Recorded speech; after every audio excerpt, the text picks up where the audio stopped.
ನಿನ್ನಾಟ ಬಲ್ಲೋರ್ ಯಾರ್ಯಾರೋ ಶಿವನೇ ನಿನ್ನಾಟ ಬಲ್ಲೋರ್ ಯಾರ್ಯಾರೋ ಗುರುವೇ ನಿನ್ನಾಟ ಬಲ್ಲೋರ್ ಯಾರ್ಯಾರೋ. ಚಿತ್ರರಂಗ ಹಾಗೂ ಪ್ರೇಕ್ಷಕರನ್ನ ತಮ್ಮತ್ತ ಹೇಗೆ ಗಮನ ಸೆಳಿಬೇಕು ಅನ್ನುವಂಥದ್ದನ್ನ ಶೋ ಮ್ಯಾನ್ ಜೋಗಿ ಪ್ರೇಮ್ ಅವರು ಈ ರೀತಿಯ ಕಲೆಯನ್ನ ಮೊದಲೇ ಸಿದ್ಧಿಸ್ಕೊಂಡ್ಬಿಟ್ಟಿದ್ದಾರೆ. ಸದ್ಯಕ್ಕೆ ಅವರ KD ಚಿತ್ರದ ಶಿವ ಶಿವ ಹಾಡು ಎಲ್ಲೆಡೆ ಟ್ರೆಂಡಿಂಗ್ನಲ್ಲಿರುವಂಥದ್ದು ಈಗಾಗಲೇ 20 ಮಿಲಿಯನ್ನ ಕ್ರಾಸ್ ಮಾಡಿದೆ. ಪಂಚ ಭಾಷೆಗಳಲ್ಲಿ KD ಚಿತ್ರದ ಶಿವ ಶಿವ ಹಾಡು ರಿಲೀಸ್ ಆಗಿತ್ತು.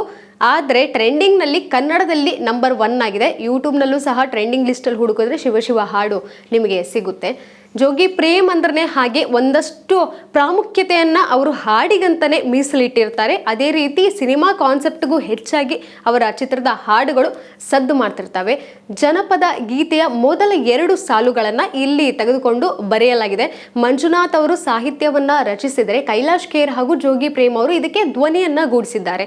ಪಂಚಭಾಷೆಗಳಲ್ಲಿ ಸಾಂಗ್ ರಿಲೀಸ್ ಆಗಿದೆ. ವಿಶೇಷ ಏನಂತ ಹೇಳಿದರೆ ವಿಜಯ್ ಪ್ರಕಾಶ್ ಅವರು, ನಮ್ಮ ಕನ್ನಡದ ಗಾಯಕ ವಿಜಯ್ ಪ್ರಕಾಶ್ ಅವರು ತಮಿಳಿನಲ್ಲಿ ಈ ಹಾಡನ್ನು ಹಾಡಿರುವಂಥದ್ದು. ಕನ್ನಡದಲ್ಲಿ ಹಾಡಬಹುದಿತ್ತು, ಆದರೆ ತಮಿಳಿಗೆ ಇವರ ಧ್ವನಿಯನ್ನು ಅಲ್ಲಿ ಜೋಡಿಸಿರುವಂಥದ್ದು ಬಹಳ ವಿಶೇಷ ಅಂತಲೇ ಹೇಳ್ಬೋದು.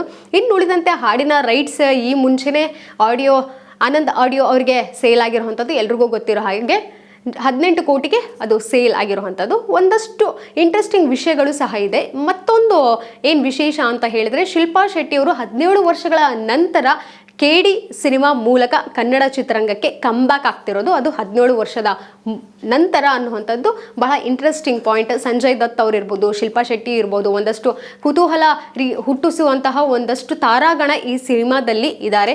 ಒಂದೊಂದೇ ಪ್ರೆಸ್ ಮೀಟ್ನಲ್ಲಿ ಒಂದೊಂದು ವಿಷಯಗಳನ್ನ ರಿವೀಲ್ ಮಾಡ್ತೀನಿ ಅಂತ ಪ್ರೇಮ್ ಅವರು ಈಗಾಗಲೇ ಹೇಳ್ಕೊಂಡಿದ್ದಾರೆ. ಸಿನಿಮಾದಲ್ಲಿ ಒಟ್ಟು 6 ಹಾಡುಗಳಿವೆ. ಸದ್ಯಕ್ಕೆ ಈ ಹಾಡು ಸಿಕ್ಕಾಪಟ್ಟೆ ಟ್ರೆಂಡ್ ಕ್ರಿಯೇಟ್ ಮಾಡಿರೋವಂಥದ್ದು.